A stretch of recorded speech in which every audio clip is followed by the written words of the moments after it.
Start.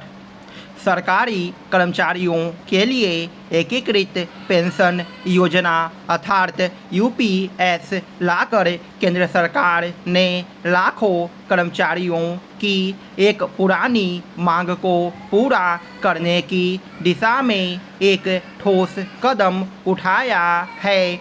ऐसा कोई कदम उठाया जाना इसलिए आवश्यक हो गया था क्योंकि 2004 में लागू की गई नई पेंशन योजना यानी एनपीएस सरकारी कर्मचारियों के हितों की पूर्ति में सहायक नहीं बन रही थी और इसलिए उसे लेकर असंतोष था। इसी असंतोष के चलते कुछ राजनीतिक दल पुरानी पेंशन योजना यानी ओपीएस लागू करने का वादा कर राजनीतिक लाभ लेने की कोशिश कर रहे थे, लेकिन यह संकीर्ण राजनीति ही थी और इसलिए हिमाचल प्रदेश एवं कुछ अन्य राज्य सरकारों ने पुरानी पेंशन योजना लागू करने की जो घोषणा की उस पर अमल नहीं कर सकी।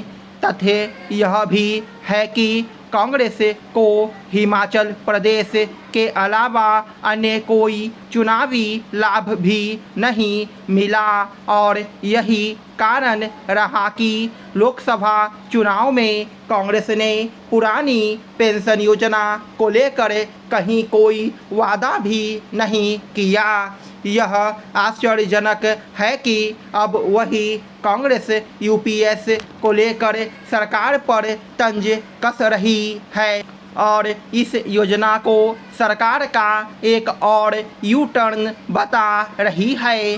स्पष्ट है कि कांग्रेस और विपक्ष के अन्य नेता यह भूल रहे हैं कि बहुत पहले वित्त मंत्री निर्मला सीतारमण ने एक नई पेंशन योजना लाने का वादा किया था और इस संदर्भ में एक समिति भी गठित की थी। यह अच्छा हुआ कि सरकार यूपीएस के रूप में एक ऐसी पेंशन योजना लाने में समर्थ रही जो सरकारी कर्मचारियों को भी संतुष्ट करेगी और राज्य के लिए बहुत अधिक बोझ भी नहीं साबित होगी।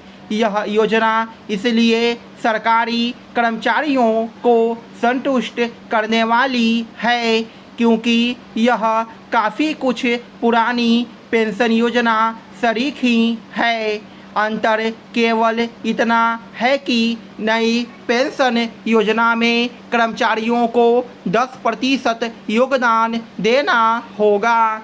इससे उन्हें कोई समस्या नहीं आने वाली क्योंकि नई पेंशन योजना में भी वे इतना ही अंशदान देते थे, लेकिन उसमें कितनी पेंशन मिलेगी इसे लेकर अनिश्चितता रहती थी।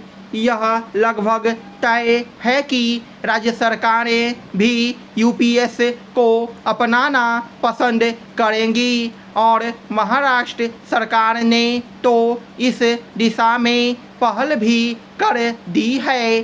सरकारी कर्मचारियों के पेंशन के एक जटिल मसले को सुलझाने के बाद केंद्र सरकार के लिए उचित होगा कि ईपीएस 95 को भी ऐसा रूप स्वरूप देने की दिशा में आगे बढ़ें जिससे निजी क्षेत्र के कर्मचारियों के हितों की पूर्ति हो। यूपीएस लाकर केंद्र सरकार ने केवल सरकारी कर्मचारियों की एक मांग ही नहीं पूरी की है बल्कि संभावित राजनीतिक नुकसान से बचने का भी उपाय किया है।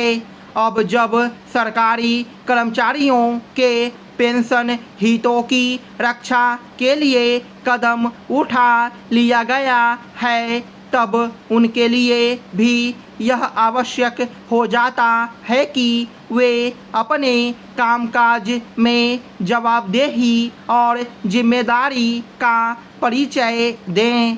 इससे कोई इनकार नहीं कर सकता कि सरकारी कामकाज के तौर तरीके में सुधार की आवश्यकता है।